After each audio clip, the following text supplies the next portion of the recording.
ওনারা আমাকে বললো যে আপনাদের কাছ থেকে তেল নিচ্ছেন, কিন্তু সাথে শর্ত হলো অন্য পণ্যগুলো নিতে হবে।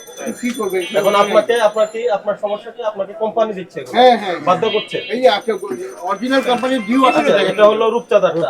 আর মেঘনাটা কত? মেঘটা তো এখন কত হলো? মেঘনাটা দেন, আগেগুলো হইলো হবে। বসেন। এগুলো দেন। বসতে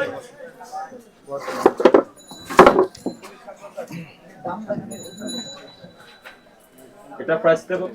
এটা আপনারা কত বিক্রি করছেন গায়ের দামে? না, সয়াবিন তেল প্রত্যেকটা কোম্পানির এমআরপি 852 টাকা। আচ্ছা, আপনারা কত বিক্রি বাট আমরা করেন? বিক্রি করতেছি 837 টাকা। আচ্ছা, ঠিক আছে, কিন্তু শর্ত হলো সাথে অন্য পণ্য বিক্রি হবে। যেমন এটা মেঘনার মালের সাথে যায় হলো আপনার কি সরষের তেল। আচ্ছা, দেখো মেঘনাটার সাথে সরষের তেল। জি, সরষের মাছ ফ্রেশ আর মাস্টার্ড অয়েল ক্ষীরের সাথে মাস্টার্ড অয়েল কি? দিয়েছি ঠিক আছে, দাদা আমাদের 40 এখানে টাকা। শোরুম কয় থেকে মাল প্যাকেট, দেয়। আমাদেরকে যায় না। 26 এক। আচ্ছা, ওখানে সেল সেন্টার মাল সেল সেন্টার আছে, আমাদেরকে যায় না। আর হলো আর কয় কুষ্টি টাকা কুষ্টি না, এগুলো কুষ্টি সরিষা আমাদের দিয়েছি আর এগুলো এখানে সয়াবিন তেল আমরা দিয়েছি। দিলাম। সয়াবিনের সাথে সরষে দিয়েছি। ডিলার হওয়ার পর থেকে কোনো মাল পাচ্ছি না। কবে হয়েছেন? দেখেন ডিলার খাপাইটা দেখেন। মোটামুটি মাল পাচ্ছেন না। ডিলার হওয়ার পর থেকে পাচ্ছি। আর হলো আর মেঘনা এবং রূপচাঁদা, ফ্রেশ এবং রূপচাঁদার মালের ডেলিভারি কেমন পাচ্ছেন? অ্যাভেলেবেল নাই।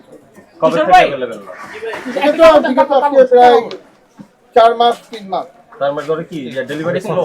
স্লো, যেখানে আমাদের বলা হয়েছে 5 লিটার। আচ্ছা, আপনি এটা আমাকে গত এক সপ্তাহে কতগুলো তেল পাইছেন বলেন?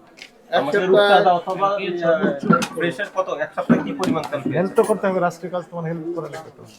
এটা দেখেন তো রূপচাঁদা